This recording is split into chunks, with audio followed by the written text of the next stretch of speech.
नमस्कार दोस्तों। मैं आशा करता हूँ आप सभी अच्छे होंगे। तो एक बार फिर से आपका स्वागत करता हूँ मैं अपनी जीके जीएसपीवाई की सीरीज के अंदर।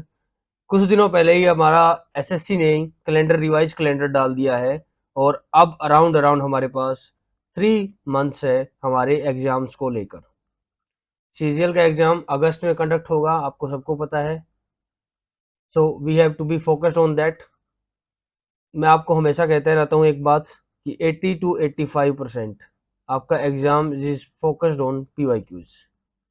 अगर कंपनी चेंज करते हैं, ये कुछ भी पैटर्न चेंज करते हैं, कुछ चेंज करने की सोच भी रहे हैं, तो मैं आपको एक चीज सिंपल सी बता भी देता हूँ। कितना भी कुछ भी चेंज कर ले, मैक्सिमम मैक्सिमम फिर भी 60 to 70% पीवाईक्यूज का रोल वहां पे रहता है, क्योंकि सिलेबस को कभी भी नहीं बदला जाता। बहुत रेयर चांसेस होते हैं कि सिलेबस के साथ छेड़छाड़ की जाती है। तो समय को वेस्ट किए बिना हम आज अपना पहला क्वेश्चन आपके सामने पेश कर रहे हैं। सो ये रहा। Who developed the theory of combustion as a chemical reaction with oxygen in the 18th century that excluded phylogestrin theory? ये होगा हमारा एंटोनियो लेवोर्जियर। ठीक है, तो आपको ये पता ही है। ये बंदे थे, इन्होंने कंबशन रिएक्शन के अंदर बताया था कि कैसे ऑक्सीजन का यूज हम कर सकते हैं, ठीक है, अगेंस्ट फाइलोगिस्टन रिएक्शंस के अंदर। कि फाइलोगिस्टन एक सब्सटेंस था। इन ये बताया था जॉन बेकर ने, ये थ्योरी। जॉन बेकर ने ये फाइलोगिस्टन थ्योरी बताई थी, जिसके अंदर बताया था कि कोई भी ऐसा कंबशन होगी तो उसके अंदर एक फाइलोगिस्टन सब्सटेंस निकलेगा। ठीक है, वो एक इंपॉर्टेंट होता है जो उसको हेल्प करेगा, प्रमोट करेगा उसको करने के लिए। ठीक है, तो ऑप्शंस को भी हम देख लेते हैं अभी। अब हम बात कर लेते हैं हमारे पहले सेकंड ऑप्शन की, रॉबर्ट बॉयल। रॉबर्ट बॉयल ने क्या दिया था, इन्होंने एक बॉयल्स लॉ दिया था, आपको ये पता होगा। एल ई बॉयल्स और लॉ। इसमें इन्होंने क्या कहा था कि एक गैस लॉ है, stating that the pressure and volume of A guys have an inverse relationship. इन्होंने बताया था कि कोई भी वॉल्यूम और जो प्रेशर होता है वो इनवर्स रिलेशनशिप होती है उसकी। ठीक है, बट एक्सेप्ट क्या होता है, टेम्परेचर कांस्टेंट रहता है इसके अंदर। ठीक है, ये बात ध्यान रखना। वॉल्यूम अगर इंक्रीज होगी तो प्रेशर डिक्रीज होगा, अगर वॉल्यूम डिक्रीज होगी तो प्रेशर हमारा इंक्रीज होगा। सो ओके, बॉयल्स ने ये बताया था हमारे। इन्होंने बॉयल्स कांस्टेंट के बारे में भी बताया था, आपको पता ही है। ठीक है, थर्ड ऑप्शन को देख लेते हैं। फ्रेडरिक वॉलर, इनको बोलते हैं founding founding father of organic chemistry.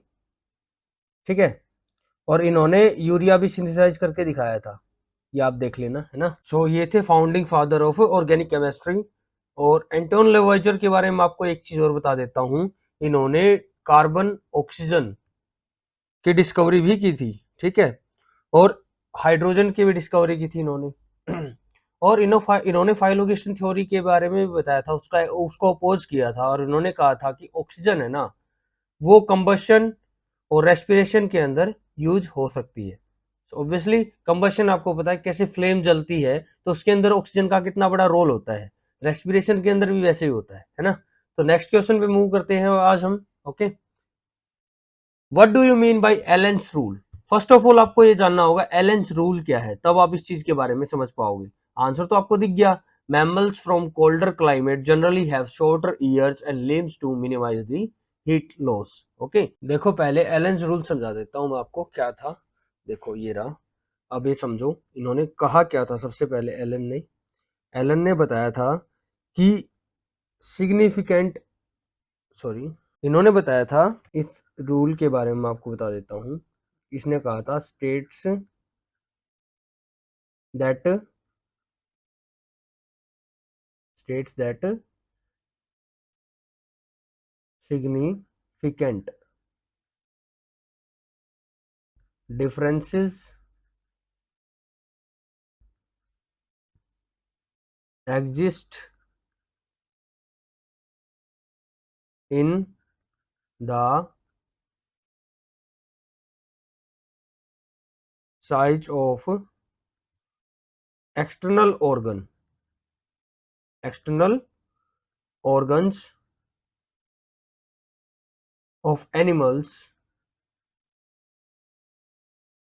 ठीक है, even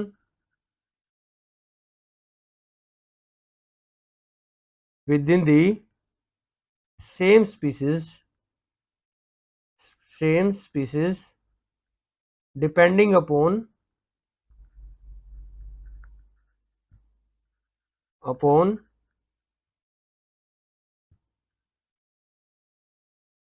geographical regions in which they found। Okay, इसका मतलब क्या है, मैं आपको सिंपल सी भाषा में समझा देता हूं। देखो, एक्सटर्नल ऑर्गन क्या होते हैं, उसके बाहरी ऑर्गन्स एनिमल्स के, ठीक है। और सेम स्पीसीज के अंदर जियोग्राफिकल रीजन का मतलब क्या है कि ये कहना चाह रहा है पर्टिकुलर एरिया में कोई भी अगर स्पीसीज है, जैसे पर्टिकुलर एरिया में आपको कोई भी स्पीसी एनिमल्स की स्पीसीज में लगा लो, ठीक है, तो डिफरेंट डिफरेंट एनिमल आपको मिलेंगे। उनके एक्सटर्नल ऑर्गन वहां के हवा और एनवायरनमेंट के हिसाब से मिलेंगे। जैसे क्या होता है कि कोल्डर एरियाज में आप जाते हो जहाँ पे ठंड ज्यादा होती है, वहां पे आपने देखा होगा कि जानवरों की जो खाल होती है वो मोटी होती है, फर ज्यादा होते हैं उनके पास, ठीक है। उसी तरह पानी में रहने वाले एनिमल्स की बात करोगे, उन पे ठंड की अलग इम्पैक्ट होता है। वैसे ही आप डेजर्ट एरिया में चले जाओगे, वहां पे ऊंट होता है, ऊंट का लाइंग एरिया अलग होता है, उनके पैर बड़े होते हैं, ठीक है। और आप देखोगे उनकी जो बॉडी हीटिंग लॉस कैपेसिटी होती है वो भी कम होती है, क्योंकि वो चाहते हैं कि हीट ज्यादा अंदर ना आए, तो उनका कोट जो होता है बाहरी, जो उनका ऑर्गन्स होते हैं वो जल्दी से उसकी हीट को ऑब्जॉर्व नहीं होने देते बॉडी के अंदर, ताकि वो जल्दी वो हो जाए। तो इसी वजह से यही बात ही कहना चाह रहा है। ये देखो, mammals from colder climates generally have shorter ear and limbs to minimise the heat loss. अब एक चीज बताओ, कोल्डर एरियाज में क्या चाहिए, बॉडी को गर्म रखना जरूरी है, हीट होनी जरूरी है बॉडी के अंदर, अदरवाइज तो क्या होगा, ठंड लग जाएगी इसको, ठीक है। बॉडी ऑर्गन हमारे पर प्रॉपरली काम नहीं करेंगे, तो वो क्या होता है, शॉर्टर होते हैं, ताकि जो वॉल्यूम होता है ना वो एज कम्पेयर टू सरफेस के हम ज्यादा टच ना करें। टच नहीं करेंगे तो हीट लॉस नहीं होगी, हीट लॉस नहीं होगा। जैसे हम सर्दियां आती है तो हम भी कपड़े पहन लेते हैं, मोटे कपड़े पहन लेते हैं, ताकि हीट लॉस ना हो, बॉडी गर्म रहे एज कम्पेयर टू एनवायरमेंट के टेम्परेचर के। आपको समझ में आ गया एलेंस रूल, एलेंस ने क्या कहा था, ठीक है। तो नेक्स्ट क्वेश्चन में मूव करते हैं अब हम। नेक्स्ट क्वेश्चन है, which of the following schemes enable students mobility across higher education institutions. ये होगा हमारा एकेडमिक बैंक ऑफ क्रेडिट्स। मैं आपको समझा देता हूं एक एक करके सारे ऑप्शंस के साथ में ये है क्या। देखो, ये हुआ था, कब हुआ था लॉन्च, ये जुलाई 2021 के अंदर हुआ था। इसके अंदर इन्होंने क्या, एक क्रेडिट सिस्टम चला दिया, क्रेडिट मैकेनिज्म लेके आइए कि बोले कोई भी स्टूडेंट पूरी ऑल इंडिया के अंदर कहीं भी पढ़ सकता है अपने क्रेडिट मैकेनिज्म के हेल्प से, ठीक है। उसको हायर एजुकेशन इंस्टीट्यूशन में पूरी ऑल इंडिया में वो कहीं भी अपना एडमिशन लेके पढ़ सकता है और अपने एक्सपोजर को इंक्रीज कर सकता है। पहले क्या होता था कि आपको पता है स्टेट वाइज अगर आप दूसरे स्टेट में जाके कहीं एडमिशन ले रहे हो, उनकी रिक्वायरमेंट कुछ अलग होती थी, ठीक है। बट इन्होंने क्या किया, एक चीज को कंपाइल करने की कोशिश की है कि अब क्या होगा, अगर हम इनके क्रेडिट सिस्टम बना देंगे कि आप कहीं भी एडमिशन ले रहे हो तो आपका पहले का बैकग्राउंड क्या रहा है, कैसे आप एनालाइज कर रहे हो, ये सब चीजें इन्होंने की थी। अब ऑप्शंस को देख लेते हैं, बाकी ऑप्शंस को भी अभी हम। अब इसके अंदर देखो क्या है, फर्स्ट ऑप्शन के अंदर नेशनल एजुकेशनल टेक्नोलॉजी फॉर्म। इसके अंदर क्या होता है, एजुकेशन के अंदर टेक्नोलॉजी का इंट्रोडक्शन, ठीक है। तो ये इस चीज के बारे में बोल रहा है। नेक्स्ट है पीएम उम्मीद स्कीम, ये लॉन्च हुई थी अप्रैल 2021 के अंदर। इसका मोटिव क्या था कि वुमेन को इंकरेज करना, ठीक है, सेल्फ डिपेंडेंसी की तरफ या सेल्फ सफिशियंसी की तरफ, ताकि वो स्मॉल सेविंग बना के अपने एक स्मॉल हेल्प ग्रुप बनाए और जिसको एक you know we can say अपने आपको सफिशियंट करे, सस्टेनेबल बनाए अपने आप को, ठीक है। नेक्स्ट है सफल। सफल क्या है, इसके बारे में मैं आपको बता देता हूं अभी। इसके अंदर क्या है कि लर्निंग कैपेबिलिटीज को पर एनहांस करने के लिए स्कीम चलाई गई थी, ठीक है। कि बच्चा रादर देन क्रेडिट सिस्टम, इसके अंदर क्रेडिट की बात हुई थी, क्रेडिट लाइक मार्क सिस्टम, उसके अलावा बच्चा क्या ध्यान दे, अपने लर्निंग पे ज्यादा ध्यान दे, सॉरी लर्निंग पे ज्यादा ध्यान दे, ठीक है। तो next question will be which of the following, ये देखो मोस्ट इंपॉर्टेंट क्वेश्चन, मैं आपको सिंपल सी भाषा में बता देता हूं, ये पॉलिटी का सबसे रिपीटेड क्वेश्चन है। आप इसको एक चार्ट दिखाऊंगा आपको, उसको घोट के पी जाना है, ठीक है। आप पॉज कर लेना वीडियो, उसको घोट के पी जाना, ये चार्ट बहुत इंपॉर्टेंट है, सबसे ज्यादा इंपॉर्टेंट है। इसमें से क्वेश्चन हर बार आता है, कहीं ना कहीं शिफ्ट में क्वेश्चन रिपीट होता है। अब से पहले भी मैं 2 या 3 बार इसको करवा चुका हूं, पीछे आप लेक्चर में देख लेना। विच of the following constitution inspired the law making process in India, ये ब्रिटिश कॉन्स्टिट्यूशन होगा।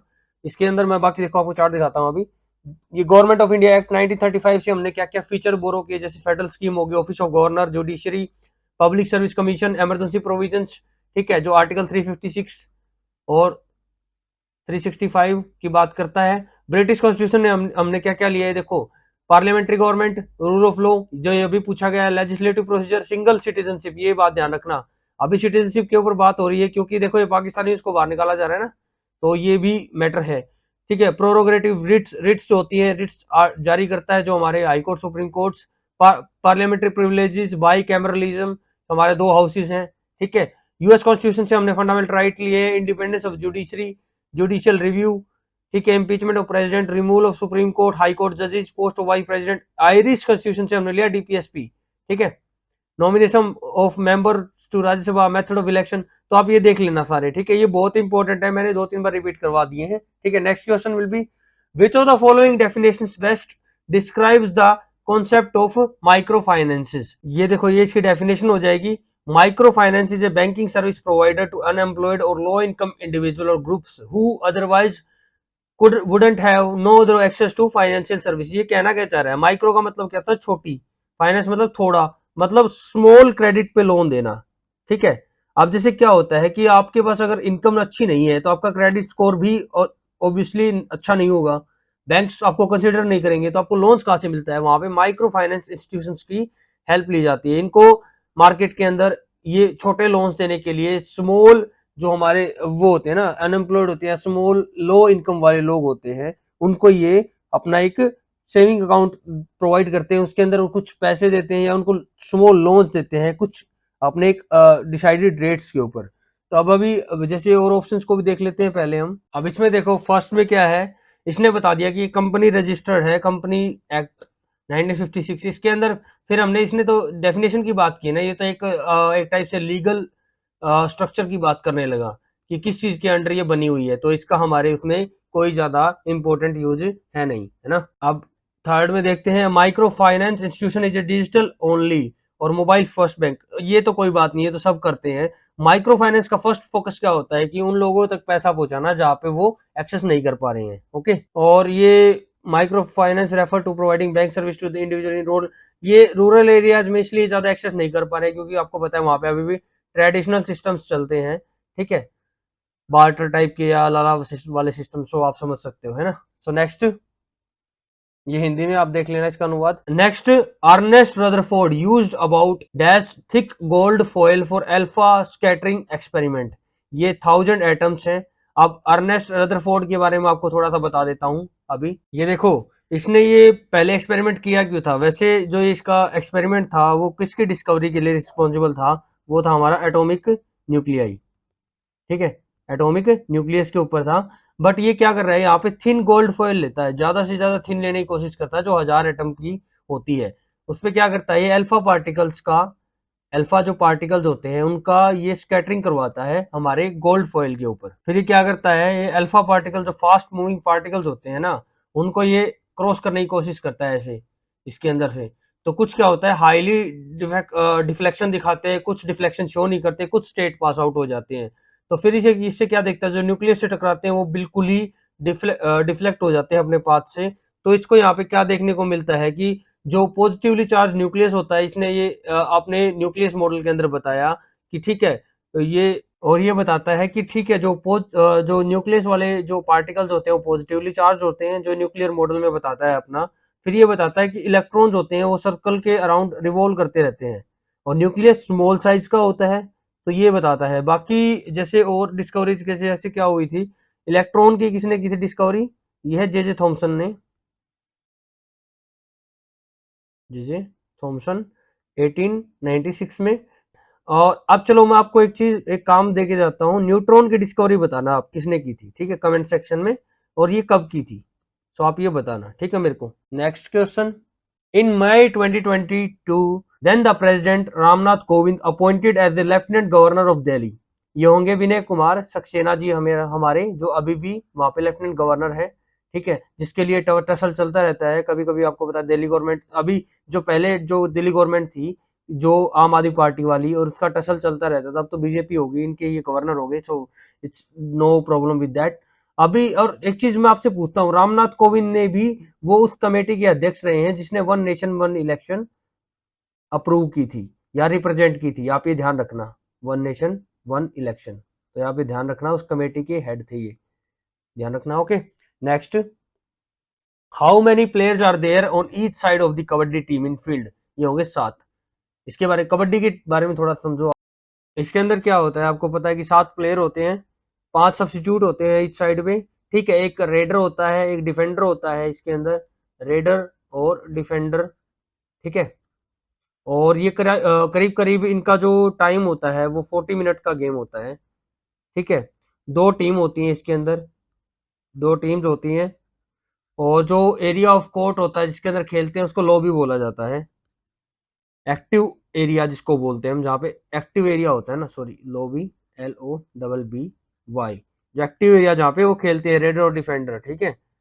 और एक इनकी एक कबड्डी के लिए ना हमारी एक गवर्निंग बॉडी है जो है इंटरनेशनल इंटरनेशनल इंटरनेशनल सॉरी मेरी राइटिंग थोड़ी खराब है, आप ध्यान रखना, फेडरेशन ऑफ कबड्डी, ठीक है, गवर्निंग बॉडी है। ये कब बनाई गई थी? ये 2004 में बनाई गई थी, तो ठीक है, आप ये देख लेना। और आप है ना कमेंट सेक्शन में इसके करंट प्रेसिडेंट के बारे में बताना, इंटरनेशनल फेडरेशन ऑफ कबड्डी के करंट प्रेसिडेंट कौन है, आप ये ध्यान रखना, ठीक है। अब और ये प्रो कबड्डी लीग जो हुई है, इसका विनर कौन है आपकी बार वाला, ये भी आप कमेंट सेक्शन में बताना मेरे को, ठीक है। Next, which of the following events took place in the United Province in February 1922, ठीक है। तो ये होगा चोरा चोरी इंसिडेंट्स, ये वही इंसिडेंट है। चलो मैं आपको इसके बारे में ब्रीफली समझाऊंगा, खोल के बताते हैं पूरा। देखो चोरा चोरी कब हुई थी, 4 फरवरी 1922 को हुई थी, ठीक है। इसमें इसके अंदर क्या होता, 22-23 पुलिस वाले थे, उनको है ना गुस्साई भीड़ ने पकड़ के जला दिया था। वो क्यों था? क्योंकि उस टाइम पे नॉन कॉपरेशन मूवमेंट चल रहा था जो गांधी जी ने 1920 में चलाया था। उसके अंदर उन्होंने कहा था कि स्वदेशी प्रोडक्ट्स है ना उनको अपनाओ, और जो फॉरेन के गुड है जो बाहर से बन के आते हैं यूरोप वगैरह से, उनको आप बाइकआउट करो। तो उसी प्रोटेस्ट को लेकर लोग इकट्ठे हुए थे, तो वहां पे पुलिस ने ना फायरिंग स्टार्ट कर दी थी। इसी वजह से गुस्साए लोगों ने बाद में क्या किया, रेट्रेट करते हुए चोरा चोरी के अंदर कुछ पुलिस वालों को पुलिस स्टेशन के अंदर ही जला दिया था। उसके बाद में क्या था, गांधी जी ने 1922 में इस अपने सत्याग्रह को, जो नॉन कॉपरेशन मूवमेंट थी, इसको वापस ले लिया था।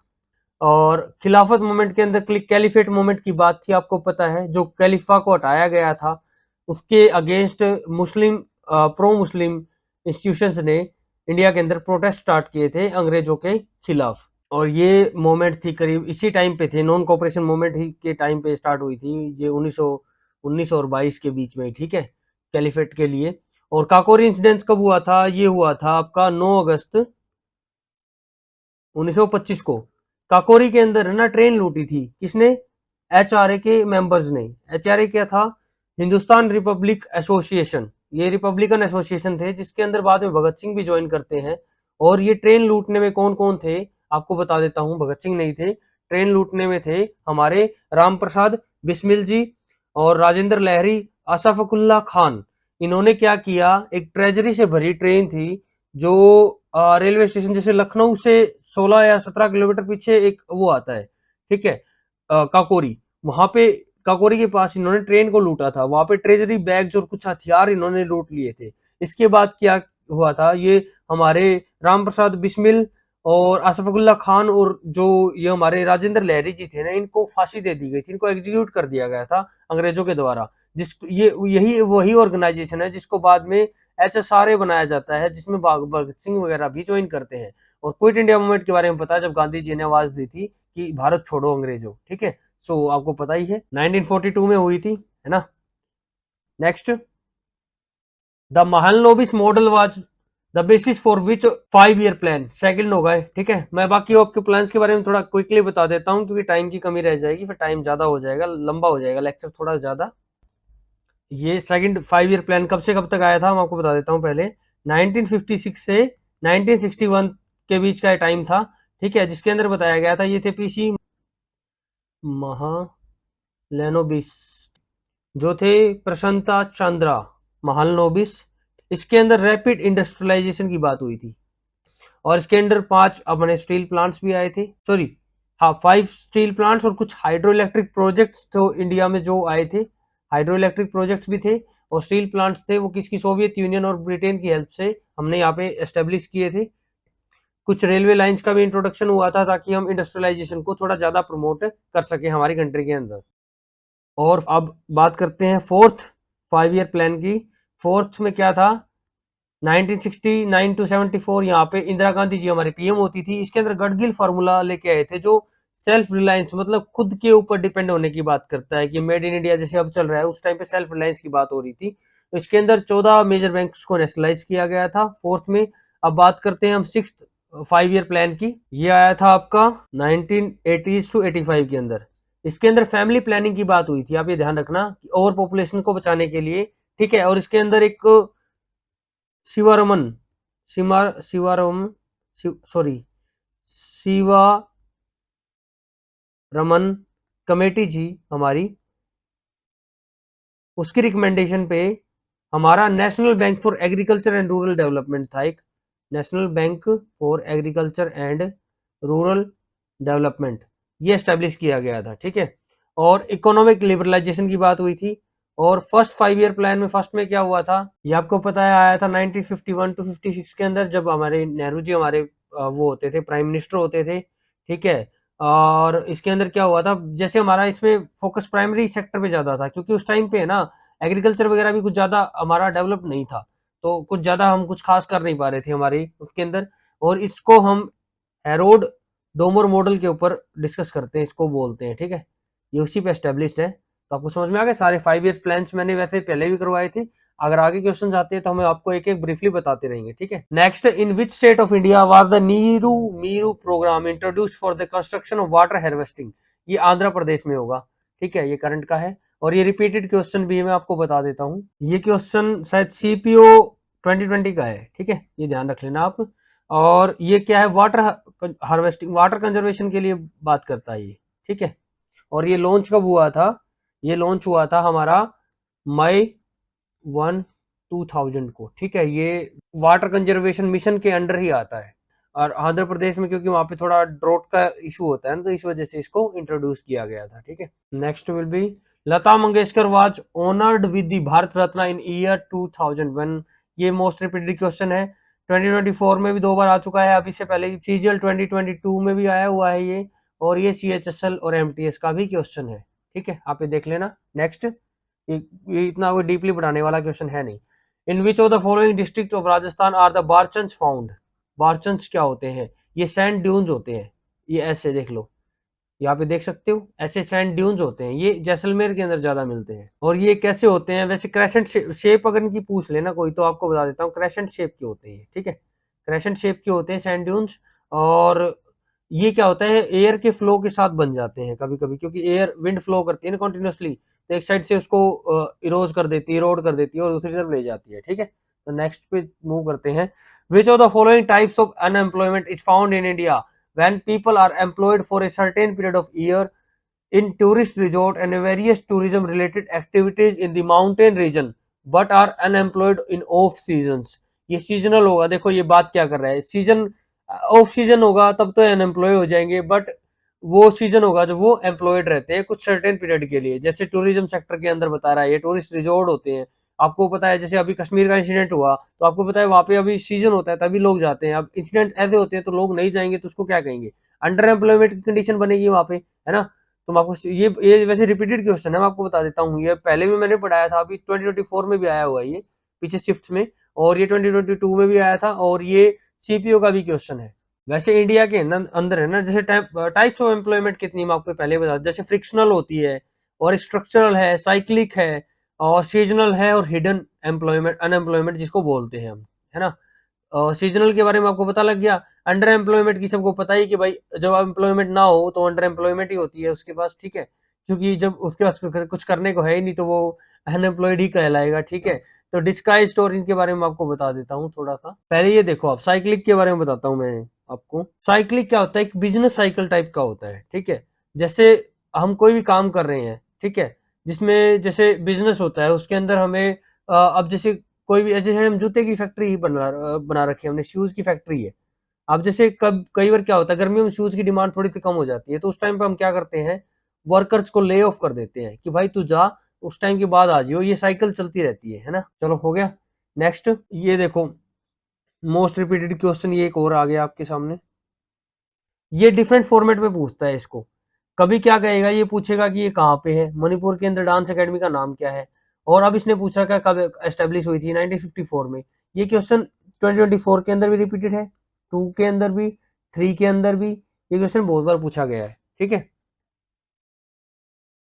उसके अंदर पहले क्या पूछा था, इसने पूछा था कि भाई ये जैसे इम्फाल के अंदर है ना, कौन सी डांस एकेडमी है मणिपुर के अंदर, वहां पे जे एंड जवाहरलाल नेहरू ये एकेडमी है। और ये किसकी पेरेंट यूनिट है, वैसे देखा जाए कॉन्स्टिट्यूएंट कॉन्स्टिट्यूएंट यूनिट, पेरेंट नहीं सॉरी, कॉन्स्टिट्यूएंट यूनिट है संगीत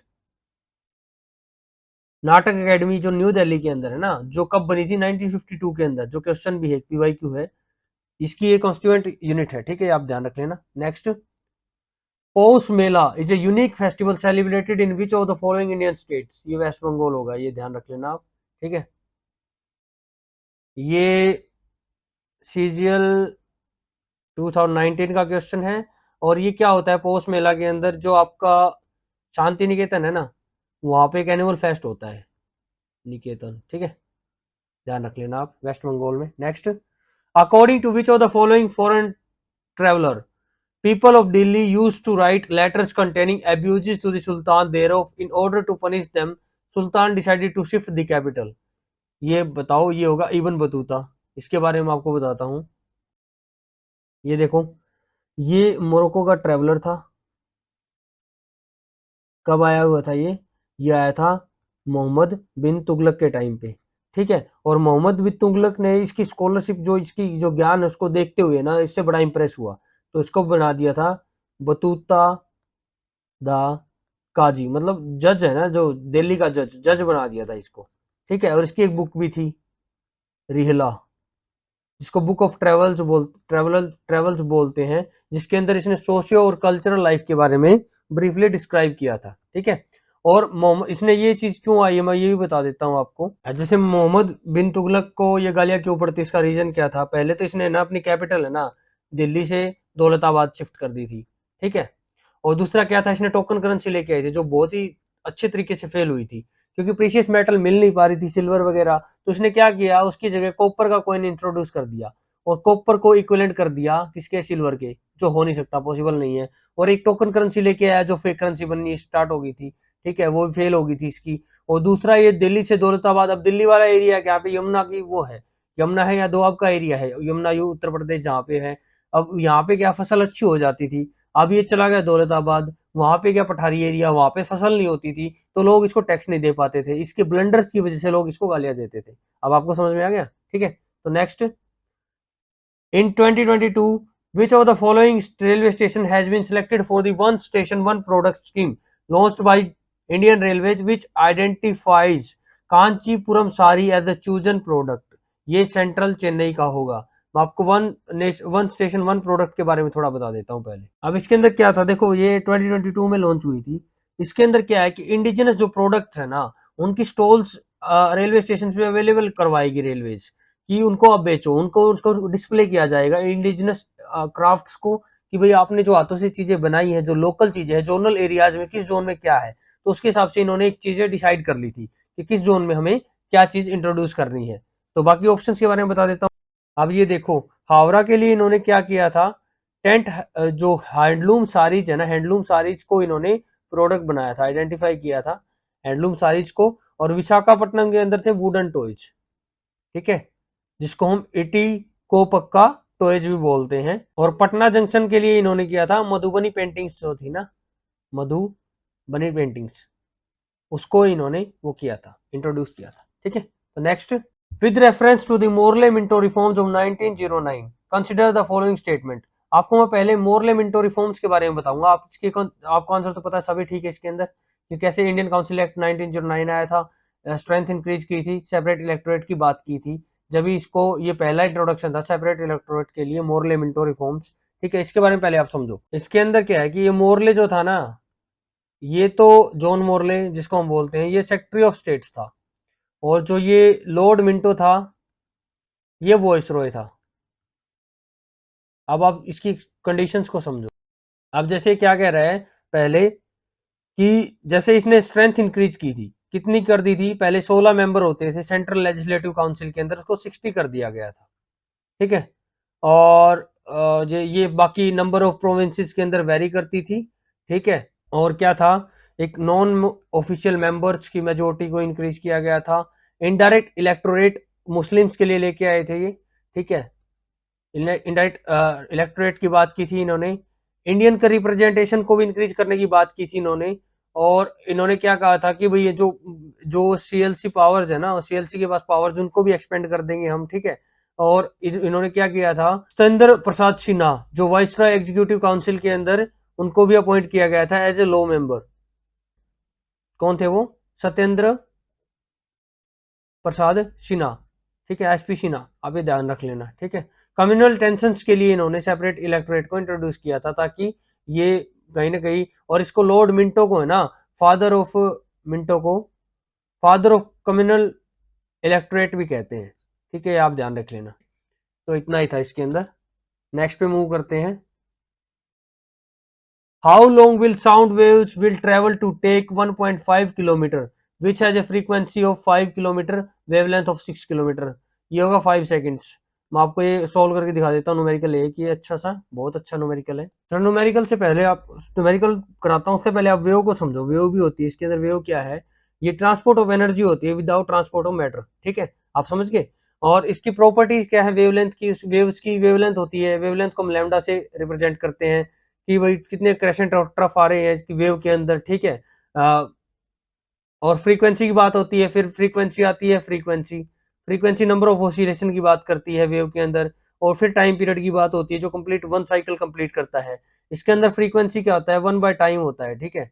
और इज इक्वल टू वो क्या होता है? अपनी वेलोसिटी ऑफ वेव अपॉन में वेवलेंथ। तो ये होता है, ठीक है। मतलब F is equal to V upon में लैम्डा। अब इसी के अंदर पहले आप ये देखो, फ्रीक्वेंसी की बात चल रही है, तो फ्रीक्वेंसी कितनी है? 5 किलो हर्ट्ज। 5 को अब जैसे हम हर्ट्ज में चेंज करना है तो ये कितने हो जाएंगे? 5000 हर्ट्ज हो जाएंगे, ठीक है। और उसी तरह वेवलेंथ के ऊपर बात करते हैं हम, लैम्डा, ये कितनी होगी? ये है हमारी 6 सेंटीमीटर। इसको मीटर में चेंज करते हैं, 0.06 मीटर की बात हो गई, ठीक है। अब हमने डिस्टेंस कितनी ट्रेवल कर ली? वो है 1.5 किलोमीटर। अब चलो इसको सॉल्व करते हैं, नेक्स्ट पे यहाँ पे सॉल्व करेंगे, ठीक है। हमने देख ली, ये फ्रीक्वेंसी हमारे पास हो गई 5000 किलो हर्ट्ज सॉरी, और वेवलेंथ हो गई 0.06 मीटर, और डिस्टेंस होगी हमारे पास, सॉरी, 1.5 किलोमीटर। अब पहले इसके अंदर है ना, हम देखो ये पहले हमने वो इंट्रोड्यूस किया था v अपॉन में लैम्डा। अब हमें यहाँ पे वेलोसिटी निकालनी है पहले, तो कैसे हो जाएगा? लैम्डा अपॉन में एफ, इंटू में एफ, सॉरी, ये क्या हो गया फिर आपका? 5000 इंटू में 0.06, ये हमारी कितनी आ जाएगी? 300 होगी ना, 300 मीटर पर सेकेंड हमारी वेलोसिटी आ गई। तो अब हमें पता है कि जैसे हमें अब टाइम पीरियड की बात निकालनी है, कितना टाइम लगा। इसने क्या पूछा? How long will sound travel, 0. ये 5 सेकेंड है ना, 5 सेकेंड आंसर होगा। अब हमें टाइम के रिलेशन को निकालना है, तो टाइम क्या हो जाएगा? डी अपॉन में वी, ठीक है, डिस्टेंस अपॉन में वेलोसिटी, ठीक है, अपने पास यही था। अब वेलोसिटी हमने निकाल ली थी। अब डी हमें रिलेशन में पता है कितनी डिस्टेंस की बात कर रहा है, तो डिस्टेंस हो जाए 1.5 अपॉन में 300, मतलब ये 1500 मीटर। अगर हम पॉइंट को हटाते हैं तो, ठीक है, 1.5 किलोमीटर में तो 1500 मीटर, और ये इसको अगर कट करते हैं तो हम अपना आंसर आ जाएगा 5 सेकेंड। यहाँ पे समझ में आ गया आपको जो मैं बताना चाह रहा था? Next, which article of the constitution of India deal with the conduct of business of government of A state.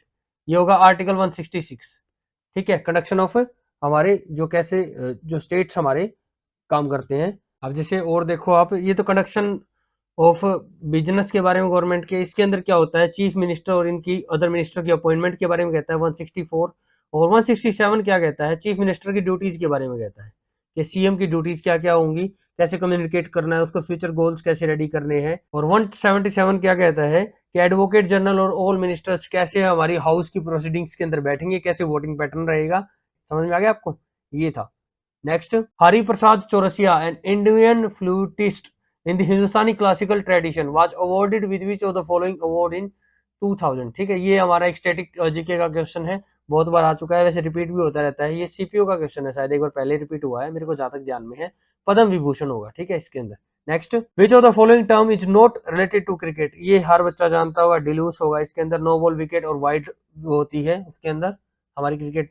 और ये ड्यूस टर्म किसके अंदर यूज होती है, ड्यूस टर्म यूज होती है हमारी टेनिस के अंदर।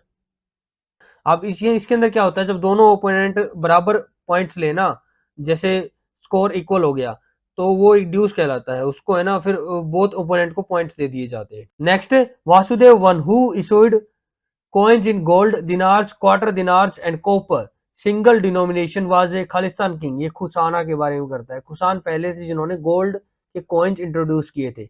बाकी देखो, सुंगाज वगटका सकाज के बारे में मैंने आपको पहले भी रिपीट किया है, बाकी मैं आपको थोड़ा थोड़ा ब्रीफली अभी भी शॉर्ट में बता देता हूँ, कोई दिक्कत नहीं है ना। अभी पहले ये देखो कि जो कुशान ने, जैसे वासुदेव वन, ये कुशान किंग था, इसने ये रूल कहाँ पे करते थे, ये सेंट्रल एशिया और जैसे सेंट्रल एशिया बैक्टीरिया रीजन में ये रूल करते थे अपना।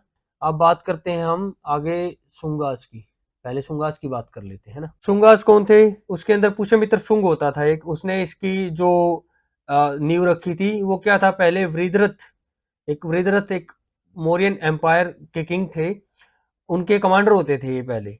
तो बाद में इन्होंने अपनी एक डायनेस्टी बनाई, ठीक है, उनको मार दिया था वृद्धरथ को इन्होंने। फिर उन्होंने, पुष्यमित्र शुंग ने अपनी एक डायनेस्टी बनाई जिसको इन्होंने दिया शुंग डायनेस्टी नाम दिया, और इसके कैपिटल थी पाटलिपुत्र। और ये क्या था, ईस्टर्न इंडिया के अंदर और बांग्लादेश वाले एरिया और नेपाल वाले एरिया के अंदर ये अपना, वहां पे इनका एरिया कंट्रोल करते थे ये, ठीक है। अब बात करते हैं वाकाटकास। देखो ये रिपीटेड क्वेश्चन है, वाकाटकास के बारे में मैंने पहले आपको बताया था, पूरा एक लेक्चर के अंदर हमने पूरा इंट्रोड्यूस किया था इसी सीरीज के, मतलब प्रीवियस लेक्चर्स के अंदर। वाकाटकास के बारे में मैंने आपको बताया था 10 सितंबर की जो लेक्चर 6 है ना हमारा, 10 सितंबर 2024 की शिफ्ट 3 के अंदर ये क्वेश्चन आया हुआ था। विदर्भा रीजन के अंदर ये कंट्रोल करते हैं अपना विदर्भा, ठीक है। इनकी कैपिटल थी वत्सगुल्मा, और इनका जो डायनेस्टी का फाउंडर था वो था विंध्य शक्ति। और इसके अंदर क्वेश्चन आया हुआ था, जो रुद्रसेना टू ने ना, चंद्रगुप्त रुद्रसेना टू था एक इनका किंग, उसने चंद्रगुप्त टू की बेटी प्रभवती गुप्ता से शादी की थी, उससे उसको 3 बेटे हुए थे। और ये सब चीजें थी। इनकी कॉमन लैंग्वेज जैसे संस्कृत और प्राकृतिक होती थी। प्रोमिनेंट इनके किंग थे जो प्रभसेना थे, हरिसेना थे, इनके बारे में सुना होगा। रिलीजन इनके अंदर फॉलो करते थे, हिंदुइज्म बुद्धिज्म वगैरह ये फॉलो करते थे। और जो अजंता के है ना, उनके अंदर जो पेंटिंग्स है वो इनकी की हुई है, जो हरिसेना के टाइम पे बनी हुई है, ठीक है। और शका डायनेस्टी के बारे में मैं आपको बता देता हूँ, अभी शका के बारे में बात कर लेते हैं अभी हम, है ना। और ये देखो शकाज में क्या था, ये नोमैडिक ट्राइब होते थे सेंट्रल एशिया के, ये नोमैडिक ट्राइब थे सेंट्रल एशिया के, इंडो सिकिथियन भी कहते थे इनको। और इनका फर्स्ट किंग मोइज होता था, इससे ज्यादा कुछ इंपॉर्टेंट है नहीं इसके अंदर। Next question, what is the reason for the similar size of vascular bundle is monocot leaves, ये होगा पैरेलल वेरिएशन की बात कर रहा है। इसके अंदर हम देख लेते हैं अभी, जैसे मतलब डाइकोट और मोनोकोट लीव। मोनोकोट के अंदर ये लीव होते हैं, देखो इसके अंदर क्या था, पैरेलल वेरिएशन होता है, जैसे वीट के अंदर मेज के अंदर हम देखते हैं, ठीक है, जो मोनोकोट्स होते हैं। और जो डाइकोट्स होते हैं उसके अंदर हमारा रेटिकुलेट वेरिएशन होता है ना। जैसे हिबिस्कस के अंदर होता है, बीन के अंदर होता है, पीर के अंदर होता है, ठीक है। ये वेरिएशन आप ये देख सकते हो कैसे, ये लेमिना के जैसे क्या नेटवर्क है, जैसे वेरिएशन का, ये आप देख सकते हो। पैरेलल के अंदर ऐसी सीधी लाइनें होती हैं, ठीक है। और ये मिड रिब होती है, मिड रिब बीच वाली इसको बोलते हैं मिड रिब, ठीक है। और ये लेटरल वेरिएशन है जो इसने बता रखा है, ठीक है। तो इतना ही था आज के लेक्चर के अंदर। तो मिलते हैं हमारे नेक्स्ट लेक्चर के अंदर। अगर आपको लेक्चर अच्छा लगा हो और जो मैंने कुछ क्वेश्चन पूछे आप वो जरूर उसके कमेंट सेक्शन के अंदर क्यों बताना। और लेक्चर अच्छा लगा हो तो लाइक कर लीजिए, सब्सक्राइब कर लीजिए। Thank you so much. जय हिंद, वंदे मातरम गाइस, बाय।